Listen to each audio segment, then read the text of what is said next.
While controversy remains over the president's proposed southern border wall, there might be a way to pay for it. One of the potential ideas is to hold off on some scheduled projects and use that money for the border. RT correspondent Natasha Sweatte has more from Los Angeles. The president is looking into budgeting a southern barrier, and to do this properly, the White House has been in talks with the Pentagon to see which military construction projects could take a back seat. Right now, there are some 400 military projects scheduled. The Pentagon released a 21-page document, including $12.8 billion in plans that could be used under the president's declared emergency. More than $1 billion of it is in California alone. The lump sum is nearly 4 times the $3.7 billion the president would need for military construction to complete a southern barrier. But this isn't a new concept. Nearly 700 miles of wall was built under Presidents George W. Bush and Obama. After a 35-day government shutdown over wall funding, the president declared a national emergency last month. Congress passed a resolution against President Trump's emergency declaration, which gave way to his very first veto. It is a tremendous national emergency. It is a tremendous crisis. Last month, more than 76,000 illegal migrants arrived at our border. We're on track for 1 million illegal aliens to rush our borders. People hate the word invasion, but that's what it is. But Senate Democrats continue to push back on President's proposal on border security. I think the only way we'll get a budget is the way we got one the last 2 years, if the president stays out of it. I think if you talk to my Republican colleagues and they told you what they're telling us, they'd say the same thing. Apparently, not all Republicans, nor the majority leader. Well, on the issue of the wall, I think everybody in my conference is in favor of the president's position on the wall and on border security. Now, lawmakers are complaining they don't know which military projects are on the cutting block, but they have been assured no military housing, barracks, or dormitories would be affected. The House is scheduled to vote on the president's veto on March 26, but neither chamber will likely be able to override the president's emergency declaration. In Los Angeles, Natasha Sweatte, RT. So for this story and more, we get the 360 View panel from our political panel, former Georgia State Representative Dawkins, Haigler, and Ted Harvey from the Committee to Defend the President. Thanks for joining me, folks. Good evening. Thanks for having us today. Okay, so Dee, I got to start off with you. Looking back at all of the attention and all of just the drama that has gone into this wall since the day President Trump was elected, would it not have been better off to just give President Trump the funding from day one? That comes from the Republicans, too. And then if it didn't work, then Democrats could say, look, you wasted taxpayer dollars. Don't reelect the party that wastes money for projects that don't work.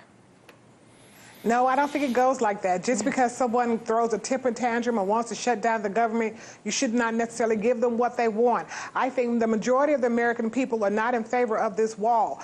Yes, we want security and our borders protected, but you can do that through many different ways than building a wall. And so I think we have spent too much time on this wall. There are other issues that are more important. We need to deal with domestic terrorism. We need to make sure that our interior is in place. And with this current budget, the president has cut so many things that we need, like health and human services. He's, cut agriculture, Social Security. Everything will be just cut off. And so we need to focus on things that matter the most to the American people. Well, Dee just brought up a point that I completely agree with. We need to be focusing on other things, and yet this wall is literally like that cousin that never leaves your house when they come to stay for Christmas. So, Ted, as Natasha's package pointed out, the military has this large budget. It sounds good to vote for soldiers, but yet Republicans can't name in this budget where specifically they're going to exchange the wall funding for. Doesn't that give Democrats ammunition to continue blowing this up instead of saying specifically, here's the pork that we're going to replace and actually build a wall with? You know, I'd love to take this debate to the American people in 2020. This is what we took to the American people. This is what Trump took to the American people in 2016, and that's why he's president of the United States.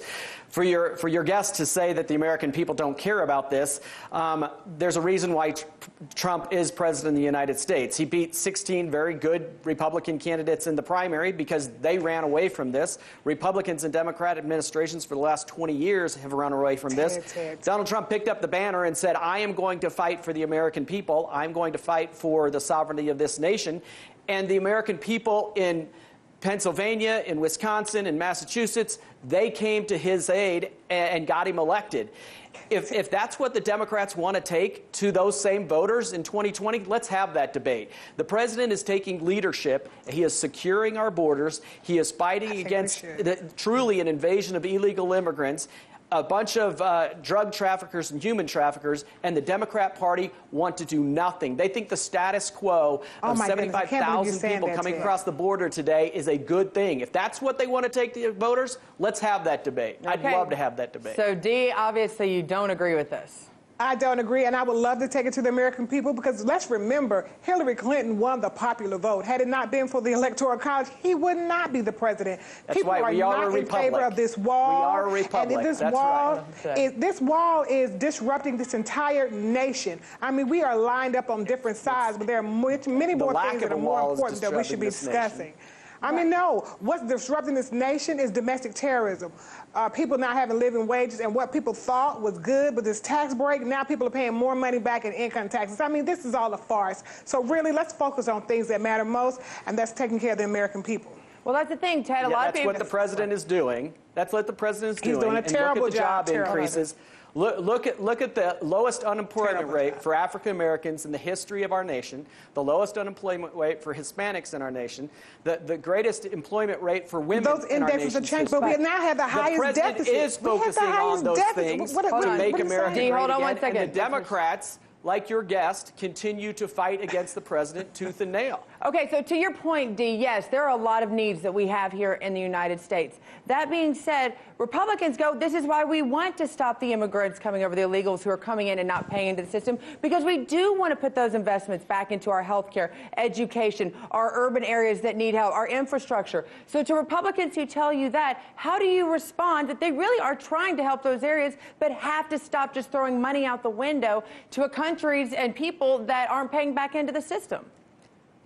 Listen, I just think it's absolutely ridiculous. Because first of all, our deficit is higher than it's ever been. And so as a result, he has to go back and try to cut many programs, such as HUD. He had Senator Tim Scott and all these other black people who ran into his office saying, oh, the president is helping to give wages to black people. And now you can't even do this, the zone they're talking, the empowerment zone that they're talking about, because that's going to be cut out of the HUD budget. So there are so many things that are going to be cut. Education, agriculture, we can go down the list.